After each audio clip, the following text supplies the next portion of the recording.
ನಮಸ್ತೆ ಎಲ್ರಿಗೂ, welcome back to Ramya Manu Gowda YouTube channel. ನಮ್ಮ ಮನೆಯಲ್ಲಿ ನಾವೆಲ್ಲರೂ ಹೊರಟ್ರೆ ಅಜ್ಜಿದಿರು ಇಬ್ಬರಿರೋದ್ರಿಂದ ಅವ್ರಿಗೆ ಫಸ್ಟು ಅಡುಗೆಗೆ ಏನಾದ್ರು ಪ್ರಿಪೇರ್ ಮಾಡಿ ಹೋಗಬೇಕು. ಅದಕ್ಕೆ ಒಂದು ನೈಟ್ ಬೇರೆ ಅಲ್ಲೇ ಸ್ಟೇ ಆಗ್ತೀವಿ ಅಂಥೇಳಿ ಅವ್ರಿಗೆ ಮುದ್ದೆ ಇಷ್ಟ, ಮತ್ತು ಹೋದರೆ ಮುದ್ದೆ ಸಿಗಲ್ಲ ಅಂಥೇಳಿ ಬೆಳಗ್ಗೆನೇ ಮುದ್ದೆ ಸಾರು ಎಲ್ಲ ಮಾಡಿಟ್ಟು ಹೊರಟ್ವಿ.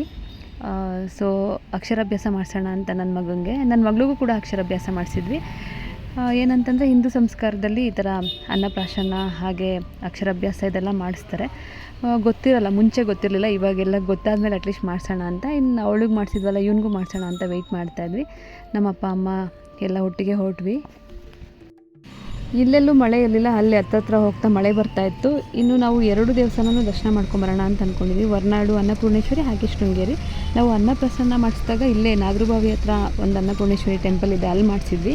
ಅಲ್ಲಿಗೆ ಹೋಗೋಕ್ಕಾಗಲಿಲ್ಲ ಹೊರನಾಡುಗೆ. ಇವಾಗೇನು ಅಲ್ಲೇ ಹೋಗ್ಬೇಕಂತನೂ ಇಲ್ಲ, ನಿಯರ್ ಬೈ ಯಾವ ದೇವಸ್ಥಾನ ಇರುತ್ತೆ ಟೆಂಪಲ್ಸ್ಗಳಲ್ಲೂ ಕೂಡ ಈ ಥರ ಎಲ್ಲ ಮಾಡಿಸ್ತಾ ಇರ್ತಾರೆ. ಸೊ ಆ ಥರನೂ ಮಾಡಿಸ್ಕೋಬೋದು, ಅಕ್ಷರಾಭ್ಯಾಸನೂ ಅಷ್ಟೇ. ನಾವು ಹೇಗಿದ್ದರೂ ದೀಪಾವಳಿ ಲಾಂಗ್ ಲೀವ್ ಇತ್ತಲ್ಲ, ಹೋಗೋಣ ಅಂಥೇಳಿ ಹೋದ್ವಿ. ಮಗಳಿಗೂ ಅಲ್ಲೇ ಮಾಡಿಸಿದ್ದು, ಮಗನಿಗೂ ಅಲ್ಲೇ ಮಾಡಿಸೋಣ ಅಂತ. ಇನ್ನು ಒಂದು ಕಡೆ ಅಲ್ಲಿ ಏನಾದರೂ ಸ್ನ್ಯಾಕ್ಸ್ ತಿನ್ನೋಣ ಅಂತೇಳಿ ನಿಲ್ಲಿಸಿ ಅದಾದಮೇಲೆ ಮತ್ತೆ ಹೊರಟ್ವಿ. ಅಲ್ಲಿ ಜೋರಾಗಿ ಮಳೆ ಬರ್ತಾಯಿತ್ತು. ಎಲ್ಲರೂ ಹೊರಟಾಗ ಯಾವಾಗಲೂ ರೂಮ್ ಬುಕ್ ಮಾಡ್ತೀನಿ ಅಂತ ಹೇಳ್ತಾ ಇರ್ತಾರೆ ನಮ್ಮ ಹಸ್ಬೆಂಡು. ನಾನೇನಂತಂದರೆ ಸಡನ್ನಾಗಿ ಪ್ಲ್ಯಾನ್ ಚೇಂಜ್ ಆಗುತ್ತೆ, ಒಂದೊಂದ್ಸಲ ಹೋಗೋಕ್ಕೆ ಆಗೋಲ್ಲ. ಅದಕ್ಕೇ ರೂಮೆಲ್ಲ ಅವಶ್ಯಕತೆ ಇಲ್ಲ, ಬೇಡ ಅಲ್ಲೋಗೆ ಮಾಡ್ಕೊಳ್ಳೋಣ, ಸಿಗುತ್ತೆ ಅನ್ನೋ ಥರ ನನಗೆ. ಅದೇ ದೀಪಾವಳಿ ಇರೋದ್ರಿಂದ ತುಂಬ ಜನ ಇರ್ತಾರೆ, ಎಲ್ಲಿ ರೂಮ್ ಸಿಗಲ್ವೋ ಅಂತ ಅನ್ಕೊತಾ ಇದ್ರು. ಬಟ್ ಅಷ್ಟೊಂದೇನು ರಶ್ ಇರಲಿಲ್ಲ. ಅಲ್ಲಿ ಏನಿದೆ ದೇವಸ್ಥಾನದ ರೂಮ್ಸ್ಗಳು ಖಾಲಿಯಾಗಿತ್ತು, ಬಟ್ ಇನ್ನೊಂದು ಸ್ವಲ್ಪ ಆ ಕಡೆ ಈ ಕಡೆ ಎಲ್ಲ ರೂಮ್ಸ್ಗಳಿತ್ತು, ಅವೈಲೇಬಲ್ ಇತ್ತು, ಸಿಕ್ತು. ಇನ್ನು ಹೊರನಾಡು ಅನ್ನಪೂರ್ಣೇಶ್ವರಿ ದೇವ್ರದ್ದು ದರ್ಶನ ಟೈಮಿಂಗ್ಸ್ ಏನಂತಂದರೆ ಬೆಳಗ್ಗೆ 6:30 9 ಗಂಟೆ ತನಕ ಇರುತ್ತೆ. ಇನ್ನು ಊಟನೂ ಅಷ್ಟೇ, ಪ್ರಸಾದ ಕೂಡ ಕೊಡ್ತಾ ಇರ್ತಾರೆ. ರೂಮ್ಸ್ ಬುಕ್ ಮಾಡಿದ್ದೆ ಒಳ್ಳೆಯದಾಯಿತು, ಯಾಕಂತಂದರೆ ನಾವು ಸ್ಟೇ ಆಗಬೇಕಂತ ಅಂದ್ಕೊಂಡಿದ್ದು ಹೊರನಾಡಿನಲ್ಲಿ ಅನ್ನಪೂರ್ಣೇಶ್ವರಿ ದೇವ್ರ ದರ್ಶನ ಆದಮೇಲೆ ಶೃಂಗೇರಿಗೆ ಹೋಗಿ ಸ್ಟೇ ಆಗೋಣ ಅಂತ ಅಂದ್ಕೊಂಡಿದ್ವಿ. ಅದರ ಪ್ಲ್ಯಾನ್ ಚೇಂಜ್ ಆಯಿತು. ಹೆವಿ ಮಳೆ ಬರ್ತಿರೋದ್ರಿಂದ ಎಲ್ಲರಿಗೂ ಟಯರ್ಡ್ ಆಗಿತ್ತು. ಸೊ ಇಲ್ಲೇ ಸ್ಟೇ ಆಗಿ ಬೆಳಗ್ಗೆ ಫ್ರೆಶ್ ಆಗಿ ಹೋಗೋಕ್ಕೆ ಸರಿ ಹೋಗುತ್ತೆ ಅಂಥೇಳಿ ನಾವು ಅಲ್ಲೇ ಸ್ಟೇ ಆಗಿದ್ದು. ಇನ್ನು ಹೋಗ್ತಾ ವ್ಯೂಸ್ ಎಲ್ಲ ತುಂಬ ಚೆನ್ನಾಗಿತ್ತು. ನಾನು ಲಾಸ್ಟ್ ಟೈಮ್ ಬಂದಾಗ ನನ್ನ ತಮ್ಮ ಹಾಗೆ ನನ್ನ ತಂಗಿ ನಮ್ಮ ಚಿಕ್ಕಮ್ಮ ಎಲ್ಲ ಹೋಗಿದ್ವಿ ಒಟ್ಟಿಗೆ. ಫೋಟೋಸ್ ಕೂಡ ಇದೆ, ಅವಾಗವಾಗ ನಾನು ಅಪ್ಲೋಡ್ ಮಾಡ್ತಾ ಇರ್ತೀನಿ. ಅವನ್ನ ತುಂಬ ಮಿಸ್ ಮಾಡ್ಕೊತಾ ಇದ್ದೆ, ಯಾಕಂತಂದರೆ ಇಲ್ಲೆಲ್ಲ ಜಾಸ್ತಿ ಅವನ ಜೊತೆ ಕೂತ್ಕೊಂಡು ತೆಗ್ದಿರೋ ಪಿಕ್ಸ್ ಎಲ್ಲ ಇದೆ, ಒಂದಷ್ಟು ಮೆಮೊರೀಸ್ಗಳಿದೆ. ಅದಾದಮೇಲೆ ಇವಾಗ ಮತ್ತೆ ನಾನು ನನ್ನ ಮಗನ ಜೊತೆ ಹೋಗ್ತಾಯಿದ್ದೀನಿ. ಎಲ್ಲೇ ಹೋದರೂ ನಾನು ಯಾವುದೇ ಟೆಂಪಲ್ಗೆ ಹೋದರೂ ಅವನ ಜೊತೆಗೆ ಹಾಕ್ಕೊಂಡ್ಬಿಡ್ತಿದ್ದೆ ಬಾ ಅಂಥೇಳಿ. ಅವನು ಕೂಡ ಹಂಗೆ ಬರ್ತಿದ್ದ, ಟೆಂಪಲ್ಸ್ ಅಂದರೆ ಅಷ್ಟು ಕ್ರೇಜ್ ಇತ್ತು. ಯಾವುದೇ ದೇವಸ್ಥಾನ ದರ್ಶನ ಮಾಡಿದ್ರು ಯಾರ ವಯಸ್ಸನ್ನು ಏನೂ ಚೇಂಜ್ ಮಾಡಲ್ಲ, ಏನೋ ನಮ್ಮ ಖುಷಿ ನಮ್ಮ ಸಮಾಧಾನಕ್ಕೆ ನಾವು ಹೋಗ್ತೀವಿ ಅಷ್ಟೇ. ಸೊ ಅವನು ಹೋದಾಗಿಂದ ನನಗೆ ಜಾಸ್ತಿ ಟೆಂಪಲ್ಸ್ ಹೋಗೋದು ಇದು ಯಾವುದೂ ಅಷ್ಟೊಂದು ಕ್ರೇಜ್ ಇಲ್ಲ, ಕಡಿಮೆ ಆಗಿದೆ. ಬಟ್ ಏನಂತಂದರೆ ಏನೋ ಒಂದು ನಂಬಿಕೆ, ಹೋಗೋಣ ಇರೋ ತನಕ ಒಂದು ನೆಮ್ಮದಿ ಪೀಸ್ಗೋಸ್ಕರ ಹೋಗಬೇಕಷ್ಟೇ ಟೆಂಪಲ್ಸ್ ಅಂತ. ಇನ್ನು ದರ್ಶನ ಎಲ್ಲ ಚೆನ್ನಾಗಿ ಆಯಿತು. 2 ಸಲ ಆಯಿತು. ಅರ್ಚನೆ ಟಿಕೆಟ್ ತೊಗೊಂಡಿದ್ದರಿಂದ ಫಸ್ಟ್ ಒಂದು ಸಲ ಹೋಗಿ ಮತ್ತೆ ಅರ್ಚನೆ ಮಾಡಿಸೋದಕ್ಕೆ ಇನ್ನೂ ಒಂದು ಸಲ ಹೋಗಿ 2 ಸಲ ದೇವ್ರ ದರ್ಶನ ಮಾಡ್ಕೊಂಡು ಬಂದ್ವಿ. ಇನ್ನು ಅದು ಹೊರಗಡೆ ಬಂದ ತಕ್ಷಣ ರೂಮ್ಸ್ ಹುಡ್ಕೋದಕ್ಕೆ ನನ್ನ ಹಸ್ಬೆಂಡ್ ಹುಡುಕ್ತಾಯಿದ್ರು, ರೂಮ್ಸ್ ಇದ್ದಾವೆ ಅಂತ. ಇನ್ನು ಟೆಂಪಲ್ಸ್ ಅಲ್ಲಿ ಏನಿತ್ತು ಆ ಏರಿಯಾ ಟೆಂಪಲ್ ಸರೌಂಡಿಂಗ್ಸಲ್ಲಿ ಅಲ್ಲೆಲ್ಲೂ ರೂಮ್ಸ್ ಅವೈಲೇಬಲ್ ಇರಲಿಲ್ಲ, ಎಲ್ಲ ಕಡೆ ಕ್ಲೋಸ್ ಅಂತ ಹೇಳ್ತಾಯಿದ್ರು. ದೇವ್ರ ದರ್ಶನ ಆದಮೇಲೆ ಫಸ್ಟ್ ಊಟಕ್ಕೆ ಹೋಗಿ ಊಟ ಮಾಡಿಕೊಂಡು ಅದಾದಮೇಲೆ ನಾವು ರೂಮ್ಸ್ನ ಹುಡ್ಕಕ್ಕೆ ಹೋದ್ವಿ. ಸೊ ಸ್ವಲ್ಪ ದೇವಸ್ಥಾನದಿಂದ ಹೊರಗಡೆ ಫಸ್ಟೇ ನಮಗೆ ಎಲ್ಲ ನೀವು ಯಾವುದೇ ಟೆಂಪಲ್ ವಿಸಿಟ್ ಮಾಡಿದ್ರು ಕೇಳ್ತಾ ಇರ್ತಾರೆ ರೂಮ್ಸ್ ಬೇಕಾ ಅಂತ. ಅವ್ರ ಕಾಂಟ್ಯಾಕ್ಟ್ ನಂಬರ್ಸ್ ತೊಗೊಂಡಿದ್ವಿ. ಇನ್ ಕೇಸ್ ಇಲ್ಲಿ ಟೆಂಪಲ್ಸ್ ರೂಮ್ ಸಿಗಲಿಲ್ಲ ಅಂತಂದರೆ ಅವ್ರನ್ನ ಕಾಂಟ್ಯಾಕ್ಟ್ ಮಾಡೋಣ ಅಂತ. ಟೆಂಪಲ್ ರೂಮ್ ಯಾವಾಗ ಸಿಗಲಿಲ್ಲ ಆವಾಗ ಅವ್ರ ನಂಬರ್ಗೆ ಕಾಲ್ ಮಾಡಿದ ತಕ್ಷಣ ಅವ್ರು ಬಂದು ಕರ್ಕೊಂಡೋದ್ರು. ಸೊ ಕೆಲವರೆಲ್ಲ ರೂಮ್ಸ್ಗಳೆಲ್ಲ ಅಲ್ಲೇ ಕಟ್ಸ್ಕೊಂಡು ಅವರು ಎಲ್ಲ ಈ ಥರ ಎಲ್ಲ ಮಾಡ್ತಿರ್ತಾರಲ್ಲ, ಕೊಡ್ತಾ ಇರ್ತಾರಲ್ಲ ಭಕ್ತಾದಿಗಳಿಗೆ. ಸೊ ಸ್ವಲ್ಪ ದೂರ ಇರುತ್ತೆ ಅಷ್ಟೇ, ಒಂಚೂರು. ಅಲ್ಲಿ ರೂಮ್ ಮಾಡಿಕೊಂಡು ಅಲ್ಲಿ ಸ್ಟೇ ಆಗಿ ಅದಾದಮೇಲೆ ನೆಕ್ಸ್ಟ್ ಡೇ ಫ್ರೆಶ್ ಅಪ್ ಆಗಿ ಶೃಂಗೇರಿ ಕಡೆ ಹೊರಟ್ವಿ. ಇನ್ನು ಟೆಂಪಲ್ಸ್ಗಳಲ್ಲಿ AC ನಾನ್ AC ರೂಮ್ಸ್ ಅಂತೆಲ್ಲ ಇರುತ್ತೆ. AC ರೂಮ್ಸ್ಗಂತೂ ಸರಿಯಾಗಿ ಜಾಸ್ತಿ ಮಾಡ್ಕೊಂಡ್ಬಿಟ್ಟಿದ್ರು, ಅಮೌಂಟ್ ಎಲ್ಲ ಪ್ರೈಸ್ ಎಲ್ಲ ಜಾಸ್ತಿ ಹೇಳ್ತಾಯಿದ್ರು. ಸೊ AC ಏನಕ್ಕೆ, ಅಲ್ಲೇ ಮಳೆ ಬರ್ತಿದೆ ಅಂಥೇಳಿ ನಾವು ಅಲ್ಲೇ ನಿಯರ್ ಬೈ ಒಂದು ರೂಮ್ ಮಾಡ್ಕೊಂಡು ಬೆಳಗ್ಗೆ ಫ್ರೆಶ್ ಅಪ್ ಆಗಿ ಅದಾದಮೇಲೆ ದೇವ್ರ ದರ್ಶನ ಮಾಡೋಕ್ಕೆ ಹೊರಟ್ವಿ. ಸೊ ಇಲ್ಲಿ ಶೃಂಗೇರಿ ಟೆಂಪಲ್ ಟೈಮಿಂಗ್ಸ್ ಏನಂತಂದರೆ ಬೆಳಗ್ಗೆ 6 AM to 2 PM ತನಕ ಇರುತ್ತೆ. ಅದಾದಮೇಲೆ ಮತ್ತೆ 4 to 9 ಇರುತ್ತೆ. ಸೊ ಅಕ್ಷರಾಭ್ಯಾಸ ಟೈಮಿಂಗ್ಸ್ ಬಂದು 8 to 1 ಇರುತ್ತೆ. ಟಿಕೆಟ್ ಕೌಂಟ್ರು ಓಪನ್ ಆಗೋದು 7:30ಗೆ. ಸೊ ಫೀಸ್ ಅಲ್ಲಿ ಅಕ್ಷರಾಭ್ಯಾಸ ಮಾಡಿಸೋದಕ್ಕೆ 500 ರೂಪಾಯಿ ಟಿಕೆಟ್ ಇರುತ್ತೆ. ಅಕ್ಷರಾಭ್ಯಾಸ ಮಾಡಿಸಿದ ತಕ್ಷಣ ಏನು ಮಕ್ಕಳೆಲ್ಲ ಫಸ್ಟ್ ರ್ಯಾಂಕ್ ಬರ್ತಾರೆ ಅಂತಲ್ಲ, ದೇವ್ರು ಏನೋ ಒಂದು ಬದುಕೋದನ್ನಾದರೂ ಕಲಿಸ್ಲಿ ಅಂತ. ಇವಾಗ ಓದಿದವ್ರಿಗೆ ಎಷ್ಟೋ ಜನಕ್ಕೆ ಪಾಪ ಅವ್ರಿಗೆ ಬೇಕಾಗಿರೋ ಜಾಬ್ ಕೂಡ ಸಿಗ್ತಾಯಿಲ್ಲ. ಏನಂತಂದರೆ ಅವರು ಎಲ್ಲೇ ಇದ್ದರೂ ಹೆಂಗೆ ಬದುಕಬೇಕನ್ನೋದು ಮಕ್ಳಿಗೆ ಗೊತ್ತಿರಬೇಕು. ಬರೀ ಮಾರ್ಕ್ಸು ಅಥವಾ ರ್ಯಾಂಕ್ ಇಟ್ಕೊಂಡು ಈ ಸೊಸೈಟಿನಲ್ಲಿ ಬದುಕೋಕ್ಕಾಗಲ್ಲ. ಸೊ ಸ್ವಲ್ಪ ಚೂಟಿ ಇರಬೇಕು, ಶಾರ್ಪ್ ಆಗಬೇಕು. ಸೊ ದೇವ್ರ ದರ್ಶನ ಮಾಡಿಸೋಣ ಅಂಥೇಳಿ ಬಂದಿದ್ದೀವಿ. ಇನ್ನು ಕೆಲವರು ನನ್ನ ಮಗಳು ಫ್ರೆಂಡ್ ಅವ್ರ ಪೇರೆಂಟ್ಸ್ ಎಲ್ಲ ನೋಡ್ತಾ ಇರ್ತಾರೆ, ಓ ಇದು ಅಕ್ಷರಾಭ್ಯಾಸ ಮಾಡಿಸಿರೋದಕ್ಕೆ ಅವ್ರ ಮಗಳೇನು ರ್ಯಾಂಕ್ ಆಗಿತ್ತಲ್ಲ ಅಂತೆಲ್ಲ ಕೌಂಟ್ರು ಕೊಡ್ಬೋದು. ಅದಕ್ಕೆ ಹೇಳ್ತಾ ಇದ್ದೀನಿ, ನನಗೇನು ಮಾರ್ಕ್ಸ್ ಎಲ್ಲ ಅಷ್ಟೊಂದು ಇಂಪಾರ್ಟೆಂಟ್ ಅಲ್ಲ. ಏನಂತಂದರೆ ಬದುಕೋದು ಹೆಂಗೆ ಅಂತ ಗೊತ್ತಿರಬೇಕು ಅಷ್ಟೇ. ಚೂಟಿ ಇರಬೇಕು, ತುಂಬ ಶಾರ್ಪ್ ಇರಬೇಕು. ಹೆಂಗಾರು ಆಗಲಿ ನಾನು ಬದುಕ್ತೀನಿ ಅಂತ ಇರಬೇಕು ಹೊರತು ಮಾರ್ಕ್ಸ್ ಇಟ್ಕೊಂಡೇ ಬದುಕ್ತೀನಿ ಅಂತೆಲ್ಲ ಏನಿಲ್ಲ. ಸೊ ನಾಲೆಡ್ಜ್ ಇರಬೇಕು, ಅದಕ್ಕೋಸ್ಕರ ಓದಬೇಕಷ್ಟೇ. ನಾವು ಹೋಗೋ ಅಷ್ಟರಲ್ಲಿ ಆಲ್ರೆಡಿ ಒಂದು ಸೆಷನ್ ಆಗಿತ್ತು. ನಾವು ಸೆಕೆಂಡ್ ಸೆಷನ್ಗೆ ಹೋಗಿದ್ದು. ಸೊ ಸೆಕೆಂಡ್ ಸೆಷನ್ ಹೋದಾಗ ಅವರು ದೇವಸ್ಥಾನಕ್ಕೆ ಹೋಗಿ ಪೂಜೆ ಮಾಡ್ಕೊಂಡು ಬಂದು ಮತ್ತೆ ಮಾಡಿಕೊಡ್ತೀನಿ ಅಂತ ಬ್ರೇಕ್ ತೊಗೊಂಡಿದ್ರು. ಅಲ್ಲಿ ಟೈಮಿಂಗ್ಸ್ ಇರೋದೇ 8 ಗಂಟೆಯಿಂದ 1 ಗಂಟೆ ತನಕ. ಅದರಲ್ಲಿ ಒಂದು ಅರ್ಧ ಗಂಟೆ ಟೆಂಪಲ್ಗೆ ಹೋಗಿ ಅಲ್ಲೊಂದು ಸ್ವಲ್ಪ ಪೂಜೆ ಮಾಡ್ಕೊಂಡು ಬಂದು. ಸೊ ಮಕ್ಕಳು ಏನಾದ್ರು ಕರ್ಕೊಂಡೋದ್ರೆ ತಿನ್ಸೋದಕ್ಕೆ ಅವ್ರಿಗೆ ಹೊಟ್ಟೆ ಹಸ್ಕೊಂಡಿರೋಕ್ಕಾಗಲ್ವಲ್ಲ, ಏನಾದರೂ ತೊಗೊಂಡೋಗಿರಿ, ಬ್ಯಾಗಲ್ಲಿ ಇಟ್ಕೊಂಡಿರಿ. ಸೊ ಅವ್ರೇನಾದ್ರು ಕೇಳಿದ್ರೆ ತಿನ್ನಿಸ್ಕೊಂಡು ಸ್ವಲ್ಪ ಸಮಾಧಾನ ಮಾಡ್ಬೋದು. ಕೆಲವು ಮಕ್ಕಳು ಅಕ್ಷರಾಭ್ಯಾಸ ಸ್ಟಾರ್ಟ್ ಆಗೋ ಅಷ್ಟರಲ್ಲಿ ಕಿರ್ಚಾಡಿ ಎಲ್ಲ ಕೊನೆಗೆ ಅವ್ರ ಅಪ್ಪ ಅಮ್ಮನೇ ಅಕ್ಷರಾಭ್ಯಾಸ ಮಾಡೋ ಥರ ಆಗ್ತಾಯಿತ್ತು. ಸೊ ನೀವು ಆ ಥರ ಮಾಡ್ಕೊಳಕ್ಕೆ ಹೋಗಬೇಡಿ. ಮಗುಗೆ ಏನಾದ್ರು ಹೊಟ್ಟೆ ಹಸಿವಾಗುತ್ತಲ್ಲ ಪಾಪ, ಅವ್ರಿಗೆ ಜಾಸ್ತಿ ಹೊತ್ತು ಇರೋಕ್ಕಾಗಲ್ವಲ್ಲ, ಏನಾದ್ರು ತಿನ್ನೋ ಅಂತ ತೊಗೊಂಡೋಗಿ ತಿನ್ನಿಸಿ ಮಗುಗೆ. 500 ರೂಪೀಸ್ ಟಿಕೆಟ್ ಕೌಂಟ್ರಲ್ಲಿ ತೊಗೊಂಡು ಅದಾದಮೇಲೆ ಇಲ್ಲಿ ಒಳಗೆ ಹೋದರೆ ಅವರೇ ನಿಮಗೆ ಕೊಡ್ತಾರೆ ಒಂದು ಪ್ಲೇಟಲ್ಲಿ ಅಕ್ಕಿ, ಹಾಗೆ ಅರ್ಶಿನದ ಕೊಂಬು, ಸ್ಲೇಟು, ಹಾಗೆ ಚಾಕ್ ಇಷ್ಟನ್ನು ಕೊಡ್ತಾರೆ. ಸೊ ಪೇರೆಂಟ್ಸ್ನ ಒಳಗೆ ಬಿಡ್ತಾರೆ. ಯಾರ ಜೊತೆಗೆ ಬಂದಿರ್ತಾರೆ ಅವರು ಕೂಡ ಹೋಗ್ಬೋದು. ಬಟ್ ಅಲ್ಲಿ ಕೂತ್ಕೊಳ್ಳೋದು ಮೇಯ್ನು ಅಪ್ಪ ಅಮ್ಮ, ಮತ್ತು ಯಾವ ಮಗುಗೆ ಅಕ್ಷರಾಭ್ಯಾಸ ಮಾಡಿಸ್ಬೇಕಂತ ಅಂದ್ಕೊಂಡಿರ್ತೀರ ಆ ಮಗುನ ಅಲ್ಲಿ ಕೂರಿಸ್ಕೊಂಡು ಮಾಡಿಸ್ಬೇಕು. ಸೊ ಮಗುಗೆ ಏಜ್ 2.5 ಮೇಲೆ ಎಷ್ಟು ವರ್ಷ ಆಗಿದ್ದು ಪರವಾಗಿಲ್ಲ. ಅಟ್ಲೀಸ್ಟ್ 2 ಇಂದ 6 ಇಯರ್ಸ್ ಒಳಗಿರೋ ಮಕ್ಕಳಿಗೆ ಅಕ್ಷರಾಭ್ಯಾಸ ಮಾಡಿಸ್ಕೋಬೋದು. ನನ್ನ ಮಗ್ಳಿಗೆ ಮಾಡ್ಸೋಕ್ಕೆ ಹೋದಾಗ ನಾವೇ ಫಸ್ಟು ಬೇಗ ಹೋಗಿ ಟಿಕೆಟ್ ತೊಗೊಂಡು ವೆಯ್ಟ್ ಮಾಡಿ ಬೇಗ ಹೋಗಿದ್ವಿ. ಸೊ ಇವಾಗ ಸೆಕೆಂಡ್ ಸೆಷನ್ಗೆ ಈ ದೊಡ್ಡ ಹಾಲ್ ಇದೆ, ಇಲ್ಲಿ ಒಂದು ದೊಡ್ಡ ಹಾಲಲ್ಲಿ ಅಕ್ಷರಾಭ್ಯಾಸ ಮಾಡಿಸ್ತಾರೆ. ಸೊ ಅಲ್ಲಿ ಒಂದಷ್ಟು ಮಂತ್ರಗಳು ಏನಿರುತ್ತೆ ಅದೆಲ್ಲ ಹೇಳ್ಕೊಡ್ತಾರೆ. ಅದನ್ನೆಲ್ಲ ಹೇಳ್ಕೊಂಡು ಅದೇನಿದೆ ನಾನು ಹಂಗೇನು ಇಲ್ಲಿ ಅಪ್ಲೋಡ್ ಮಾಡಿದ್ದೀನಿ ನೋಡಿ.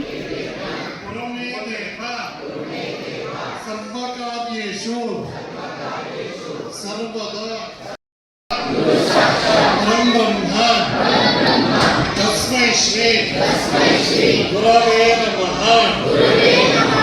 भारती करुणापात्रं भारती पदभूषणं भारती पदमारूढं भारती तीर्थं आश्रये विद्याविनय संपन्नं वीतरागं विवेकिनं वंदे वेदांत तत्वज्ञं विदुषेखर भारती श्री गुरु गणेशाय नमः। ಗಣಪತಿಯನ್ನ ಮತ್ತೆ ಜಗದ್ಗುರುಗಳನ್ನ ಪ್ರಾರ್ಥನೆ ಮಾಡ್ಕೊಳ್ಳಿ.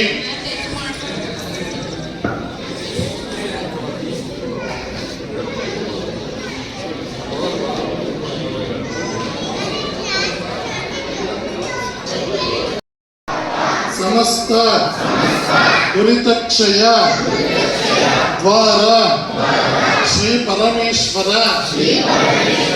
ಪ್ರೀತ್ಯರ್ಥಂ. ಎಲ್ಲರೂ ಮಗುವಿನ ಹೆಸರು, ರಾಶಿ, ನಕ್ಷತ್ರ ಹೇಳ್ಕೊಳ್ಳಿ.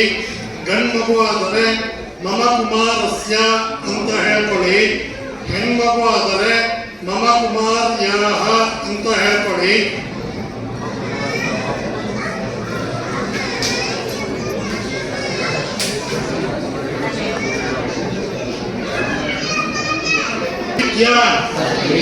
सद्बुद्धि प्राप्त्यर्थं श्री शारदा परमेश्वरी संपूर्ण अनुग्रह सिद्ध्यर्थं श्री शारदा परमेश्वरी नित्यर्थं श्री शारदा सन्निधौ अक्षराभ्यास ಮಾಡ್ಕೊಳ್ಳಿ.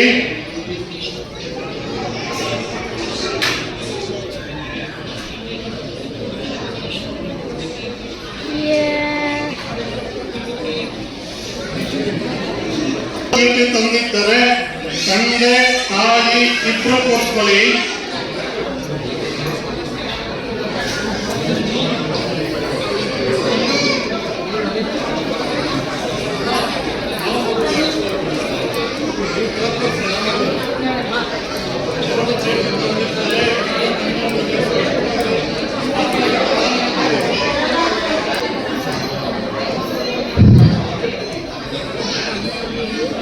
ತಟ್ಟೆಲಿರೋ ಅಷ್ಟದ ಕೊಂಬನ್ನ ಮಗು ಕೈಗೆ ಕೊಡಿ. ಅಕ್ಕಿ ತಟ್ಟೆಲಿರೋ ಅಷ್ಟದ ಕೊಂಬನ್ನ ಮಗು ಕೈಗೆ ಕೊಡಿ.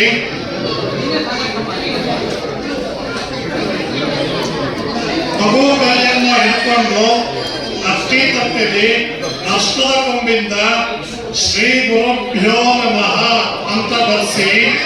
ಗೊತ್ತಾಗದೆ ಹೋದ್ರೆ ನಿಮ್ಮ ಎದುರುಗಡೆ ಬೋರ್ಡ್ ಇರುತ್ತೆ, ನೋಡ್ಕೊಳ್ಳಿ. ಶ್ರೀ ಗುರುಭ್ಯೋ ನಮಃ ಅಂತ ಅಕ್ಕಿ ತಟ್ಟೆಲಿ ಅಷ್ಟದ ಕೊಂಬಿಂದ ಮಗು ಕೈಯಲ್ಲಿ ಬರ್ಸಿ.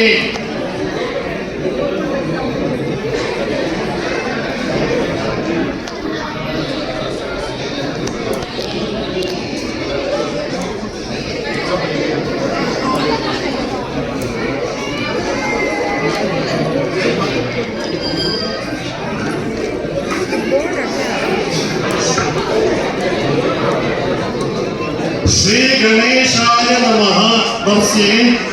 ಶ್ರೀ ಗುರುಭ್ಯೋ ನಮಃ ಆದ ಮೇಲೆ ಶ್ರೀ ಗಣೇಶಾಯ ನಮಃ ಬರ್ಸಿ.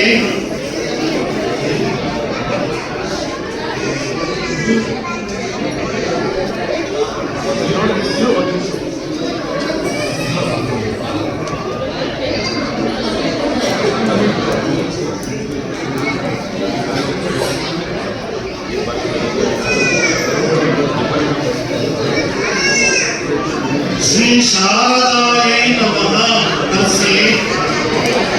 ಶ್ರೀ ಗಣೇಶಾಯ ನಮಃ ಆದ ಮೇಲೆ ಶ್ರೀ ಶಾರದಾಯೈ ನಮಃ ಬರ್ಸಿ.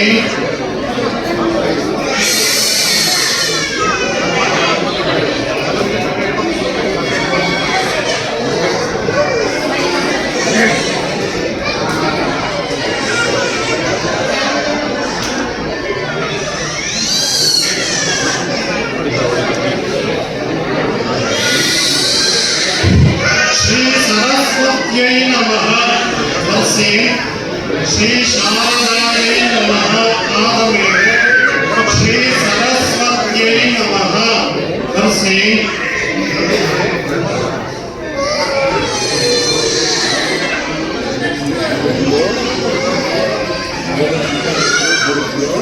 ಅವು ಹತ್ರ ಹೇಳಿಸುತ್ತ ಆ ಈ ನಾಲ್ಕಕ್ಷರ ಬರ್ಸಿ.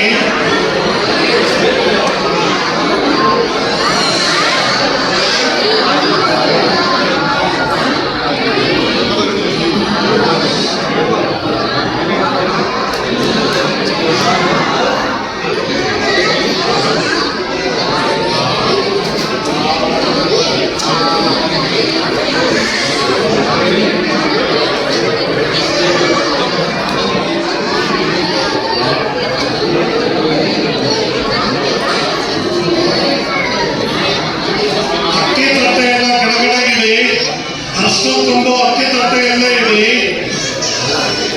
ಮಗುವನ್ನ ತಂದೆಯ ಕಾಲ ಮೇಲೆ ಕೂರಿಸ್ಕೊಂಡು ಸ್ಲೇಟಲ್ಲಿ ಚಾಕ್ ಪೀಸಿಂದ ಶ್ರೀ ಗುರುಭ್ಯೋ ನಮಃ ಶ್ರೀ ಗಣೇಶಾಯ ನಮಃ ಬರ್ಸಿ. ಸೆಕ್ಯೂರಿಟಿ ಅಲ್ಲ,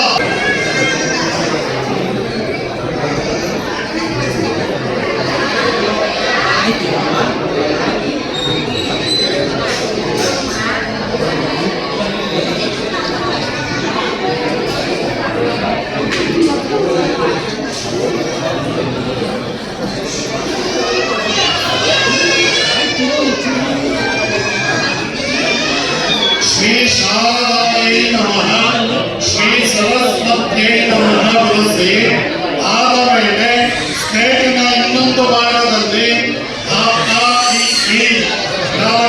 ಬಳಸಿ.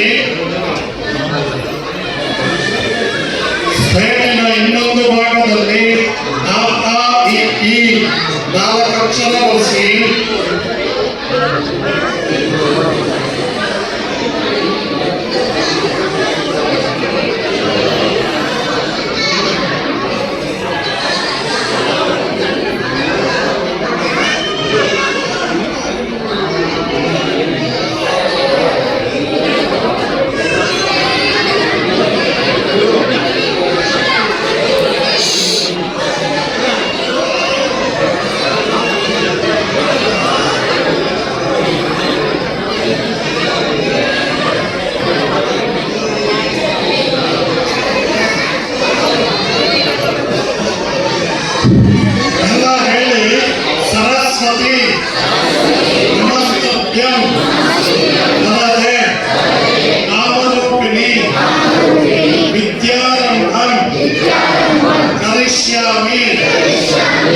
सिद्धिर्भवतु मे सदा नमस्ते शारदा देवी काश्मीरा पुरवासिनी पादहं प्रार्थये नित्यं विद्यां बुद्धिं च देहि मे अन्वहं कृपया देवी परमेशी प्रसीद मे अभीष्ट दानात् देवेशे चतुरानन वल्लभे विद्यां देहि धनं देहि यशो देहि शुभामतिं देहि लक्ष्मीं शुभां मातः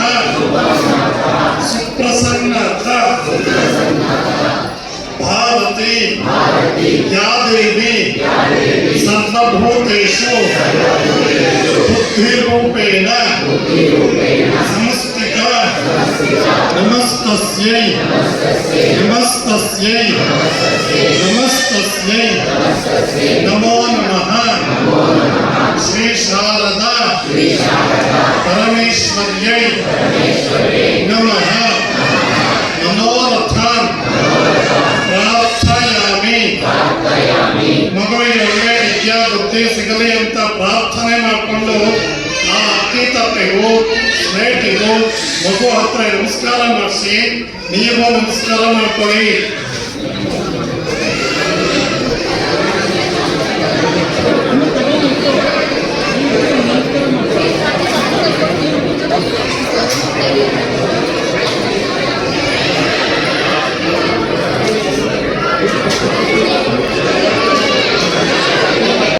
ಹೊರಗಡೆ 2 ಆನೆಗಳು ಬೇರೆದೆ, ಮಕ್ಕಳಿಗೆಲ್ಲ ಖುಷಿ.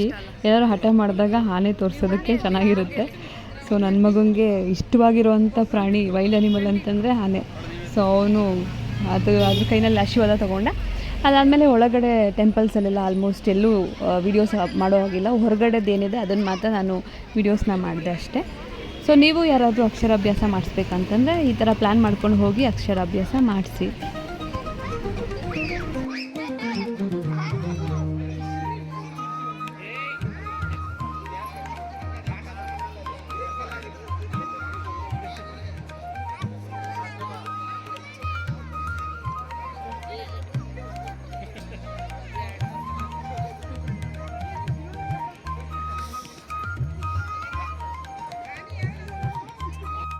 ಅಕ್ಷರಾಭ್ಯಾಸ ಎಲ್ಲ ಮಾಡಿಸ್ಕೊಂಡು ದೇವಿ ದರ್ಶನ ಮಾಡ್ಕೊಂಡು ನಾವು ಅಲ್ಲಿಂದ ಹೊರಟ್ವಿ. ಯಾರಿಗಾದರೂ ಅಕ್ಷರಾಭ್ಯಾಸ ಮಾಡಿಸ್ಬೇಕು, ಈ ಥರ ಶೃಂಗೇರಿಗೆ ಹೋಗೋ ಪ್ಲ್ಯಾನ್ ಇದ್ದರೆ ಅವರಿಗೆ ಈ ವಿಡಿಯೋ ಹೆಲ್ಪ್ ಆಗುತ್ತೆ ಅಂತ ವಿಡಿಯೋ ಮಾಡಿದೆ. ಹೀಗೆ ಸಪೋರ್ಟ್ ಮಾಡ್ತಾಯಿರಿ. Thank you for watching. ಯಾರು ಹೊಸ್ದಾಗಿ ನನ್ನ ಚಾನಲ್ ನೋಡ್ತಿದ್ರೆ ಸಬ್ಸ್ಕ್ರೈಬ್ ಮಾಡಿಕೊಂಡು ಅದಾದಮೇಲೆ ನೋಡಿ ಅಂತ ಹೇಳ್ತಾ ಈ ವಿಡಿಯೋನ ಇಲ್ಲಿಗೆ ಎಂಡ್ ಮಾಡ್ತಾಯಿದ್ದೀನಿ. Thank you for watching.